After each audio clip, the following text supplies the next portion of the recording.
Garrigos pour le groupe Paris en commun. Bonjour Madame la maire, mes chers collègues. Je me joins aux remerciements qui ont déjà été exprimés aux membres de la mission d'information et d'évaluation pour l'éducation artistique et culturelle et plus particulièrement bien sûr à sa présidente Madame Nathalie Macquoy et sa rapporteuse Catherine Iblit qui ont mené ces travaux avec beaucoup de talent. Alors, beaucoup a déjà été dit et si vous me le permettez, je voudrais souligner un point qui pour moi est particulièrement important, c'est-à-dire l'importance de l'éducation artistique et culturelle dans les quartiers populaires. Paris comporte, au titre de la politique de la ville, 20 quartiers prioritaires et 21 quartiers de veille active qui rassemblent 17% de sa population. Et dans le 20e où je suis élue, cette part est de 42%, dont 17% de nos jeunes ne sont ni en emploi ni en études et il est de notre devoir de leur proposer des accompagnements multidimensionnels. La façon dont nos quartiers, nos jeunes et leurs besoins sont représentés est souvent stéréotypée et incidemment genrée. On nous explique que ce dont ils ont besoin, c'est de plus de sport afin qu'ils se défoulent et soient plus détendus pour les activités éducatives formelles. Les activités de type artistique ou culturel sont pour beaucoup qu'un supplément d'âme. Alors oui, le sport est fondamental pour l'épanouissement de nos enfants et dépasse le simple divertissement ou une occupation physique.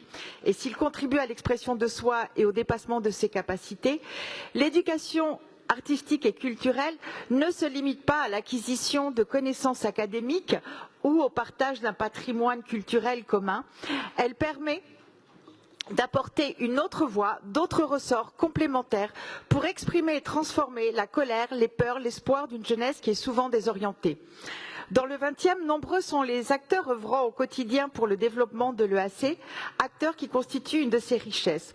Je tiens à souligner le Conservatoire Georges Bizet avec 1300 élèves dans les enseignements artistiques en théâtre, danse et musique et les 3000 élèves en milieu scolaire ou les ateliers temps d'activités périscolaires. Il fait la preuve que l'on peut proposer dans ces quartiers un enseignement artistique spécialisé de qualité tout en développant une voie parallèle de pratique artistique à l'école qui soit accessible à tous. Je tiens à souligner également les plateaux sauvages ouverts sur le quartier des Amandiers, dont chaque projet de création accueilli s'accompagne d'un projet de transmission artistique par lequel les artistes consacrent une partie de leur temps à un projet en direction des publics de proximité, scolaires, étudiants ou éloignés tout simplement du champ culturel. Je pourrais citer encore les bibliothèques Marguerite Duras et Assia Djebar, la MPA rue Saint-Blaise, le projet de la compagnie Tamé Rantong ou le programme Art pour grandir que j'ai déjà présenté à ce Conseil. Vous l'aurez compris, les enfants et les jeunes du 20e disposent de nombreux cadres pour apprendre, s'exprimer, découvrir et faire découvrir grâce à une articulation souple, agile des acteurs au plus près de leur quotidien qui permet de répondre à leurs besoins et leurs exigences. Confirmant ainsi que l'échelon de l'arrondissement est un échelon essentiel pour faire vivre l'EAC, comme l'ont souligné d'ailleurs Catherine Iblid et Mélodie Tonelli dans leurs interventions.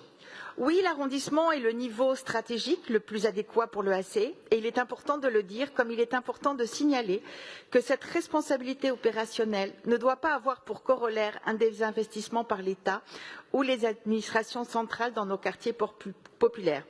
Car nos jeunes ont un besoin vital de ces actions.